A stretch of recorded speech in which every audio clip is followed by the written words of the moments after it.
ঈদুল আজহা সকল মানব জাতির জীবনে বয়ে আনুক আনন্দ ও হাসি খুশি।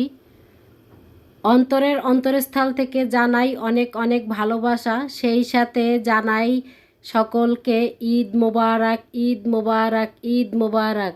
আসসালামু আলাইকুম ভাই বোনেরা, কেমন আছেন? আশা করি যে যার অবস্থানে বসে ভিডিওটা দেখছেন সবাই অনেক অনেক বেশি ভালো আছেন। প্রতিটা বাঙালির ঘরে ঘরে পায়েস, জর্দা, সেমাই এই তিনটি খাবার না থাকলে ঈদের আমেজটা ফুটে ওঠে না। সেই কথা মাথায় রেখে আজ আমি চলে আসলাম আপনাদের মাঝে নবাবী সেমাইয়ের রেসিপি নিয়ে। তা আমি প্রথমে এখানে 2 চামচ পরিমাণ ঘি দিলাম। ঘিতে আমি দিয়ে দিলাম কিশমিশ। কিশমিশটাকে আমি হালকা করে ভেজে নিব। তা ভাজা হয়ে গেছে, এখন একটা বাটিতে আমি উঠায় নিচ্ছি। এই ঘিয়ের উপরেই দিয়ে দিব লাচ্চা সেমাই। তা এখন আমি দিয়ে দিব এখানে হাফ কাপ গুঁড়ো দুধ, আর দিয়ে দিব আমি এখানে হাফ কাপ চিনি। তাই চিনির পরিমাণটা আপনারা আপনাদের পছন্দ মতন দিয়ে নেবেন, কারণ আমি দিয়ে নিচ্ছি এখানে চিনির পরিমাণটা অনেক কম করে দিয়েছি। তা আমার কাছে মনে হয় এই সেমাইতে চিনির পরিমাণটা একটু কম হলে খেতে ভালো লাগবো। চিনিটা যতক্ষণ পর্যন্ত সেমাইয়ের সাথে গলে মিশে না যাবে ততক্ষণ পর্যন্ত এই সেমাইটাকে ভেজে নিতে হবে। চুলার আঁচটা মিডিয়াম থেকে একদম লোতে রেখে এই সেমাইটাকে ভাজতে হবে, নইলে দেখা যায় নিচে পোড়া লেগে যেতে পারে। এজন্য চুলার আঁচটা মিডিয়াম থেকে লোতে রেখে ভাজতে হবে। তা এভাবে আমি অনবরত নেড়েচেড়ে ভেজে নিচ্ছি। চিনিটাও গলে গেছে আর সেমাইটাও ভাজা হয়ে গেছে। এখন আমি চুলার থেকে নামিয়ে নিয়েছি। অফ ক্যামেরায় আমি 1 লিটার দুধকে জাল দিয়ে হাফ লিটারের চেয়ে একটু বেশি রেখে ঠান্ডা করে নিয়েছি। এখন ঠান্ডা দুধে আমি দিয়ে দিলাম half cup custard powder, half cup গুঁড়ো দুধ, আর দিয়ে দিব কনডেন্স মিল্ক। তাই এখানে আমি চিনির পরিবর্তে কনডেন্স মিল্কটা দিলাম। আর দিয়ে দিব আমি এখানে 2 চামচ পরিমাণ ফ্রেশ ক্রিম। তাই এখানে আমি ডানো ফ্রেশ ক্রিমটা ব্যবহার করেছি। আর এখানে আপনারা কনডেন্স মিল্কের পরিবর্তে চিনিটা দিতে পারেন। তাই সেক্ষেত্রে দেখা যায় জালটা বেশি করে দিতে হবে, কারণ চিনি দিলে দুধটা অনেকটা পাতলা হয়ে যেতে পারে। আর কনডেন্স মিল্কটা দিলে এই ক্রিমটা খেতে আরও বেশি মজা হবে। তা আমি ভালো করে এখন মিশিয়ে নিব। মিশানোর পরে তারপরে আমি চুলাটা জ্বালিয়ে দিব, কারণ এর আগে জ্বালালে দেখা যায় এটা দলা পেকে যেতে পারে ভালো করে না মিশালে। তা এখন চুলার আঁচটা আমি জ্বালিয়ে দিয়েছি, আর এখন অনবরত আমি এভাবে নেড়েচেড়ে নিব, নইলে দেখা যায় নিচে লেগে যেতে পারে, যেহেতু এই দুধটা অনেকটাই ঘন। তাই এখন কিন্তু অনেকটাই ঘন হয়ে গেছে। তাই এই অবস্থায় কিন্তু নাড়া বন্ধ করা যাবে না। তাই ক্রিমটা কিন্তু আমার রান্না করা প্রায় শেষের দিকে। ভিডিওর এই পর্যায়ে যে সকল ভাই বোনেরা ভিডিওটা দেখছেন প্লিজ ভাই বোনেরা একটা লাইক দিয়ে দিবেন। আর এই রেসিপির কোনো অংশ যদি ভালো লেগে থাকে তাহলে আমার চ্যানেলটি সাবস্ক্রাইব করতে পারেন, সেই সাথে একটা ভালো লাগলে শেয়ার করে দিবেন।